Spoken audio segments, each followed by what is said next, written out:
so many pieces all back together now. What's your vision?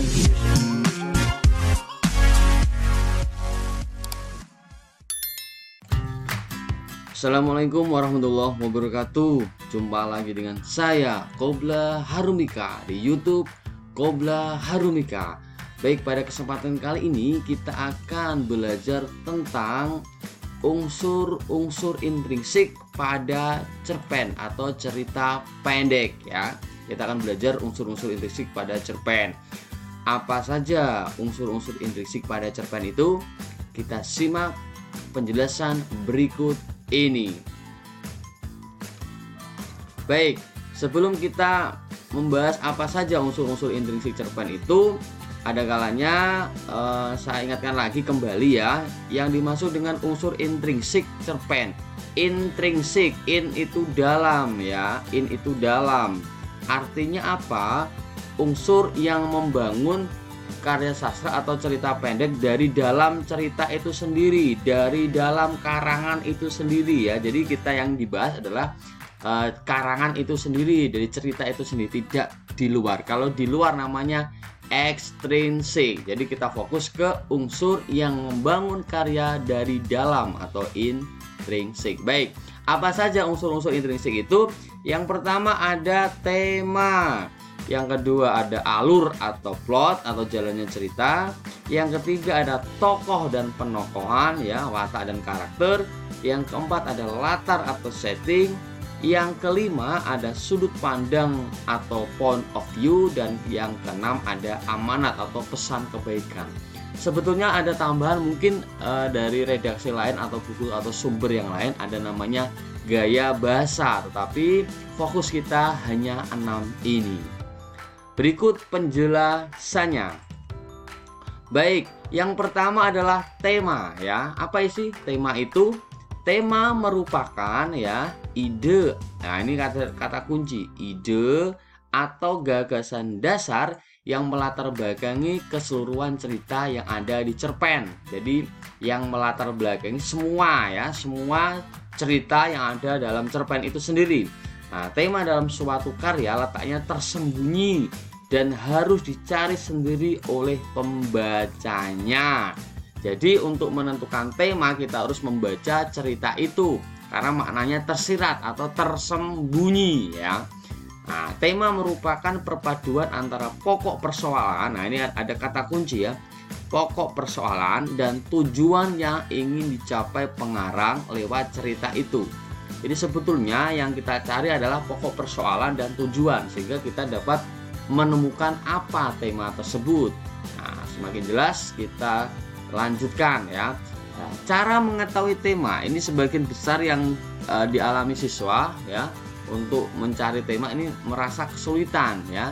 Karena bagaimana sih cara mencari tema? Apakah harus membaca semuanya yang banyak cerita itu, banyak paragraf? Tentunya membaca, tetapi membaca harus mempunyai trik ya. Ini ya kita susun ya. Pertanyaan 1 ya, persoalan apa yang paling menonjol? Jadi di cerita itu kan berparagraf ya. Kita cari atau kita garis bawahi ya. Kita garis bawah misalkan dalam buku ya, dalam cerita itu yang paling menonjol apa? Masalah ya, persoalan itu masalah atau konflik ya, atau konflik. Nah, itu kalian garis bawahi. Yang kedua, persoalan yang paling banyak waktu penceritaannya, masih ke persoalan. Jadi sebetulnya kan dalam cerita itu kan ada banyak masalah. Masalah pertama, masalah kedua, masalah ketiga lah. Dari misalkan 3 masalah ini yang banyak dibutuhkan waktu penceritaannya itu masalah apa? Ya, masalah itu kalau sudah ditemukan kita tarik temanya itu ya. Baik, yang ketiga, pesan apakah yang disampaikan pengarang kepada pembaca? Nah, ini berarti amanat. Nah, ini ada hubungannya dengan tema juga. Kemudian yang keempat, persoalan-persoalan apa saja yang diungkapkan pengarang dalam cerita ini. Nah, jadi gambarnya gini, misalkan ada masalah, misalkan amanatnya ya, amanatnya misalkan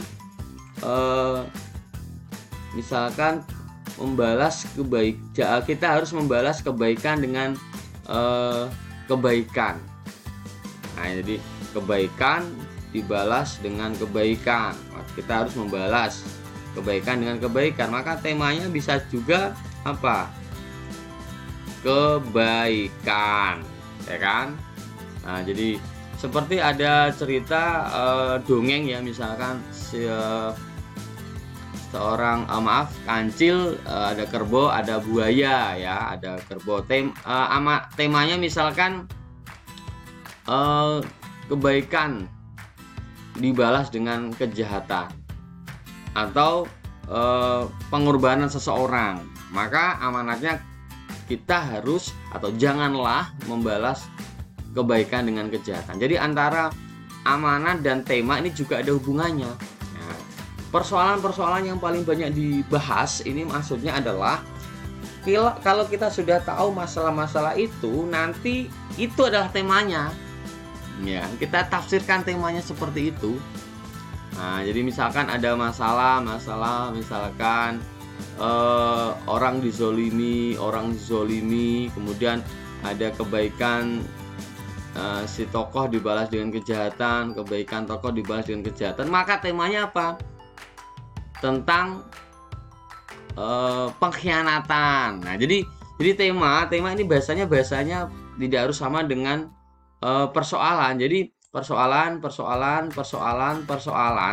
ini apa, kita kerucutkan menjadi tema. Jadi ini ada persoalan ya, persoalan misalnya ada 1, 2, 3, 4. Ini yang paling banyak yang sering dibahas apa? Oh, ini nomor 1 ya, ini persoalan. Kemudian persoalan ini kita ambil menjadi tema dengan bahasa lain yang lebih sederhana. Jadi bahasa amanat sama bahasa tema beda. Nah, bahasa tema ini bahasa datar ya, kebaikan, kejahatan, tema pengorbanan, persahabatan, nah seperti itu, percintaan ya, kesetiakawanan. Nah, itu namanya tema. Jadi tema-tema ini bahasa adalah bahasa datar ya, tidak ada unsur ajakan atau larangan. Jadi masih datar atau sebatas informasi. Itu namanya tema ya. Baik. Kita lanjutkan unsur yang kedua, yaitu alur. Apa sih alur itu? Alur merupakan sebuah struktur rangkaian kejadian-kejadian dalam sebuah cerita yang disusun secara kronologis. Kronologis itu urut ya. Kronologis urutan atau rangkaian kejadian suatu cerita. Itu namanya alur. Ya, rangkaian peristiwa kejadian namanya suatu cerita. Nah, rangkaian tahapan-tahapan itu namanya alur ya. Nah, ini ada 3 alur ya, ada alur maju, ada alur mundur, dan ada alur gabungan ya. Maju itu bisa dikatakan apa? Progresif ya, bisa dikatakan progresif. Nah, ini. Kemudian kalau mundur bisa dikatakan apa? Regresif ya, bisa dikatakan, atau apa? Flashback ya. Sorot balik bisa. Ini yang pernah seringkali kalian ketahui, ada regresif atau flashback atau alur mundur ya. Gabungan ya berarti maju ditambah dengan mundur. Nah, ini namanya gabungan ya. Jadi ada 3 jenis alur maju, mundur, dan gabungan. Tadi mundur apa? Flashback atau sorot balik. Baik, kita lanjutkan. Nah, sekarang ini penjelasan dari alur maju. Alur maju itu yang bagaimana? Alur maju yaitu alur yang peristiwa ditampilkannya secara kronologis, urut, secara maju ya, urut. Dari awal, tengah, sampai akhir urut ya. Jadi ceritanya itu ya urut dari mau berangkat sekolah, perjalanan sampai sekolah, pulang. Nah, itu namanya alur maju ya. Contohnya ini tadi ya, awal menceritakan tentang seorang anak kecil ya, berkembang berakhir saat dia sudah remaja. Tadi ya, dari berangkat sekolah, perjalanan sampai sekolah, pulang. Nah, itu namanya alur maju, urut ya, dari awal sampai akhir. Jelas ya? Baik, kita lanjutkan. Alur mundur. Nah, ini kebalikan dari alur maju. alur yang ceritanya dimulai dengan penyelesaian ya. Alur ini sering ditemui pada sebuah cerita yang memakai setting waktunya pada masa lampau. Nah, lampau ya. Contohnya apa? Cerita tentang seorang mantan veteran yang membayangkan berarti kan dia membayangkan kisah yang sudah terjadi. Jadi sebetulnya ada kata kunci ya, misalkan ada kata kunci dulu ya. Ada dulu, kemudian apa lagi? Ada waktu itu. Nah, waktu itu. Kemudian ada lagi apa? Ada saat itu. Nah, saat itu berarti kan ini menceritakan kejadian yang sudah terjadi. Jadi intinya alur mundur itu ada kata kunci model seperti ini. Ya, membayangkan itu berarti kan menceritakan yang sudah terjadi. Beda kalau alur maju berarti ada kata kunci apa? Lalu, kemudian, selanjutnya. Nah, ya kan bisa dipahami ya. Jadi sebutnya ada kata kunci atau ciri fisik ya. Ada kata dulu berarti alur apa? Mundur. Selanjutnya setelah itu berarti alur maju ya, seperti itu ya. Baik, kita lanjutkan. Sekarang yang ketiga adalah alur campuran ya. Apa itu alur campuran? Peristiwa-peristiwa yang ada disusun secara campuran. Tadi saya sudah mengatakan bahwa alur campuran berarti ada alur maju plus alur mundur ya, digabung. Jadi awalnya cerita itu maju, kemudian tiba-tiba bercerita masa lalu, kemudian kembali lagi ke masa sekarang. Itu namanya campuran ya. Contohnya seperti ini konkretnya ya. Coba nanti bisa dideskripsikan ya penjelasan saya. Abdul berjalan berangkat ke sekolah. Nah, kami dideskripsikan. Nah, ini masih maju ya. Tiba-tiba dia melihat orang tua yang sedang memanggul kayu dengan sangat berat. Masih alur maju. Urut ya. Abdul teringat akan sosok ayahnya. Ini teringat berarti apa? Kejadiannya sudah terjadi masa lalu. Berarti mirip ke alur mundur. Nah, ini ayahnya yang setiap hari bekerja untuknya dan sebelum kejadian itu menimpa ayahnya. Lamunan Abdul terhenti ya. Jadi mulai ini berarti apa? Mundur ya. Jadi ini adalah yang pertama adalah maju, MJ ya kan? MJ ya. Ini apa? Mundur. MD ya, mundur. Ya kan? Ada kata kunci teringat ya. Dan ceritakan teringatnya bagaimana? Ini diceritakan berarti dia ke masa lalu ya. Lamunan Abdul terhenti ya. Ini dibuktikan ada kata lamunan berarti tadi dia melamun ya. Sesaat setelah Putri yang memanggilnya dari kejauhan. Putri jelas temannya ya. Kemudian dia tersadar, oh ya, Abdul pun berlari menghampiri Putri untuk bersama berangkat sekolah. Lah ini berarti kan apa? Alur maju lagi. Dia bisa membayangkan ya. Jadi dia berjalan ke sekolah, itu maju, kemudian tiba-tiba ada orang, itu maju lagi. Teringat berarti dia membayangkan masa lalu, berarti mundur. Kemudian kembali lagi dipanggil Putri untuk kemudian Abdul berlari menghampiri Putri. Ya, itu namanya kembali lagi ke nyata. Berarti apa? Maju, mundur, maju. Nah, bukan maju, mundur cantik ya. Berarti apa? Alur campuran. Bisa dipahami ya bagaimana contoh alur campuran itu. Jadi saya ulangi lagi, ada konjungsi sebetulnya atau kata hubung yang menunjukkan bahwa alur itu maju, mundur, atau campuran. Baik, selanjutnya unsur intrinsik yang ketiga adalah tokoh dan penokohan. Apa itu tokoh dan penokohan? Tokoh merupakan pelaku atau orang yang terlibat dalam cerita tersebut. Jadi tokoh adalah pelaku, orangnya ya itu namanya tokoh. Ya, kalau itu cerita binatang ya tokoh itu binatang ya.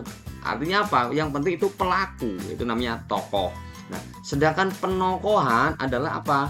Penentuan watak atau sifat tokoh yang ada dalam cerita, watak atau karakter. Watak yang diberikan dapat digambarkan dalam sebuah ucapan. Ya, berdasarkan ucapan ini dapat diketahui wataknya bagaimana, pemikiran, pandangan dalam melihat suatu masalah. Nah, ini nanti kita bahas di sesi yang lain tentang cara untuk menentukan watak berdasarkan analitik dan dramatik ya. Tapi nanti kita fokus ke situ. Kita fokus ke tokoh dan penokoh secara sederhana ya. Baik, kita lanjutkan. Nah, ini ada jenis-jenis penokohan ya, ada jenis-jenis penokohan, ada 4 jenis yang digambarkan dalam cerpen ya. Antara lain 1, protagonis. Itu apa? Tokoh yang menjadi aktor atau pemeran utama dalam mempunyai sifat yang baik. Aktor utama itu namanya protagonis dan sifatnya pasti baik ya. Jadi kalau kalian membaca cerpen, ada cerita yang tokoh itu berbuat baik, maka dinamakan protagonis ya. Kalau dalam film ya seringkali kalian dengar ya, lihat ya, yang baik-baik itu masih protagonis. Yang kedua ya, antagonis ya. Tokoh ini juga menjadi pemeran utama. Jadi pemeran utamanya ada protagonis dan antagonis ya. Nah, antagonis ini menjadi lawan daripada tokoh protagonis. Jadi kalau protagonisnya itu bersifat baik, maka antagonis bersifat negatif ya, atau tidak baik. Iri, dengki, sombong ya, angkuh, congkak dan lainnya. Jadi protagonis baik gampangnya itu, antagonis tidak baik atau penantang dari protagonis. Baik, yang ketiga ada tritagonis. Itu apa? Ini tokoh yang penengah ya. Jadi antara protagonis dan antagonis ini kan bersiteru karena saling bertentangan, maka ditengahi oleh ini tritagonis ya. Tokoh ini biasanya memiliki sifat arif dan bijaksana. Misalkan kalau realnya pernah mendengar cerita saya tentang dongeng si Kancil dan si kerbau buaya, maka penengahnya adalah si Kancil ya.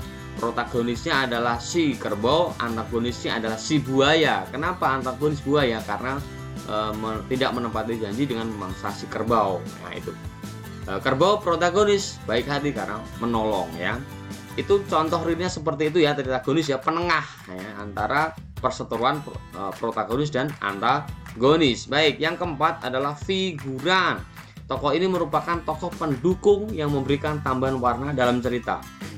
Ya, ini tokoh pendukung ya.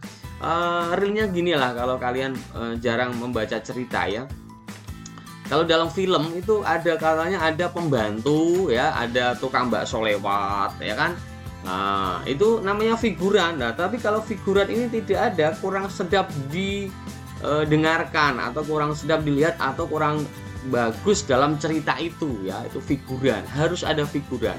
Meskipun dalam konteksnya figuran ini tidak utama, tetapi memperindah ya, memperindah dari kejadian dari protagonis, antagonis dan tritagonis. Bisa dipahami ya? Baik, kita lanjutkan. Yang keempat, intrinsik yang keempat adalah latar atau setting ya. Ini mengacu pada waktu ya, ada suasana dan tempat. Nah, gitu. Latar akan memberikan persepsi konkret pada sebuah cerita pendek. Nah, tadi kan ada tempat, waktu, dan suasana. Nah, apa itu latar, tempat, atau lokasi ya? Informasi pada cerita yang menjelaskan tempat cerita itu berlangsung. Lokasi peristiwa itu berlangsung. Tadi berangkat sekolah di jalan berarti itu latar ya. Sekolah itu latar tempat, jalan latar tempat. Contohnya apa? Di kerajaan ya, tadi di sekolah, di desa, di hutan, di pantai dan sebagainya. Jadi yang menunjukkan tempat namanya latar tempat ya. Paham ya? Baik, yang kedua, latar waktu. Nah, saat terjadinya peristiwa dalam cerita. Pagi hari, siang hari, malam hari ya, bulan kemarin, tahun kemarin ya, pukul berapa ya, misalkan petang, siang, senja. Nah, itu namanya waktu. Baik, yang ketiga adalah latar suasana. Nah, informasi yang menyebutkan suasana pada kejadian dalam cerita itu.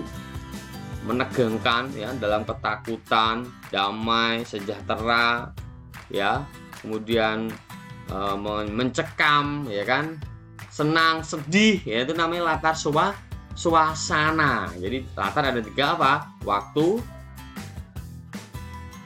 tempat, suasana ya, itu yang jenis dari latar atau setting. Baik, kita lanjutkan. Unsur intrinsik yang kelima atau berikutnya adalah sudut pandang atau point of view. Nah, ya kan? Apa itu? Strategi yang digunakan oleh pengarang ya untuk menyampaikan ceritanya. Ini si pengarang ini sebagai apa ya? Ada 2 ya sudut pandang. Orang pertama dan orang ketiga. Ingat, orang kedua tidak ada ya, ini jangan salah kaprah. Jadi nanti kalau ada pilihan soal kok ada orang pertama, orang kedua, orang ketiga, orang keempat ya, yang ada adalah orang pertama dan orang ketiga. Korek ya. Ini penjelasannya ya. Sudut pandang orang pertama ada dua. Nah, orang pertama pelaku utama, korek, dan orang pertama pelaku sampingan. Sedangkan orang ketiga atau sudut pandang orang ketiga ada dua juga. Orang ketiga serba tahu dan orang ketiga terbatas atau pengamat. Nah, sebetulnya ada ciri fisiknya ya. Jadi kalau orang pertama pelaku utama, nah ini jadi ada kata kunci akuan ya, akuan saja ya. Aku berlari, kemudian aku terjatuh dan aku menangis. Tiba-tiba aku sudah berada di rumah sakit. Nah ini aku saja. Ini pasti orang pertama pelaku utama. Tidak ada kata dia. Nah ini kata kunci ya yang saya buatkan untuk kalian. Mereka dan sebagainya tidak ada ya. Jadi fokusnya cuma aku. Bisa dipahami ya. Tetapi orang pertama pelaku sampingan ini gabungan ya, bisa ada aku, bisa adanya, bisa ada dia ya, bisa dia, bisanya, bisa mereka ya. Nah ini saya tuliskan ya, ini gabungan. Jadi meskipun ada aku juga ada dia, adanya. Jadi sebagai saksi dari kejadian orang lain. Saksi, nah ada aku juga kan. Kulihat dia sedang termenung. Kulihat dia. Berarti kan ada aku, ada dia. Tiba-tiba dia menangis. Lalu ku dekati dia. Ada aku, ada dia. Nah ini namanya orang pertama pelaku sampingan. Bisa dipahami ya. Jadi saya ulang lagi. Orang pertama pelaku utama ini hanya aku saja. Tidak ada kata dia, nya, mereka. Tidak ada ya. Kalau orang pertama pelaku sampingan, ada aku, ada dia, adanya. Jadi ada aku, ada dia, adanya. Meskipun ada aku, tapi ada tambahan dia sebagai saksi dari peristiwa orang lain ya. Seperti tadi ya contoh saya. Bisa dipahami ya? Oke, kita lanjutkan. Yang sudut pandang orang ketiga, ini malah kebalikannya, tidak mungkin ada aku. Nah, karena menceritakan kejadian orang lain tidak sebagai saksi ya. Ini juga tidak ada kata aku. Nah, jadi kalau nanti dalam cerita tidak ada aku, peluangnya pasti ini, tidak mungkin yang orang pertama. Tetapi kalau ada aku, peluangnya pasti orang pertama, entah pelaku utama, entah pelaku sampingan, tergantung yang diceritakan aku saja terus atau ada aku, ada dia. Bisa dipahami ya? Nah, orang ketiga serba tahu ini bedanya apa? Nah ini bedanya apa? Bedanya misalkan ada dua tokoh, misalkan ada dua tokoh. Ini si pencerita tahu semuanya secara detail ya. Detail itu ya dari jalan pikiran, dari apa yang dibawa dia, itu secara detail ya.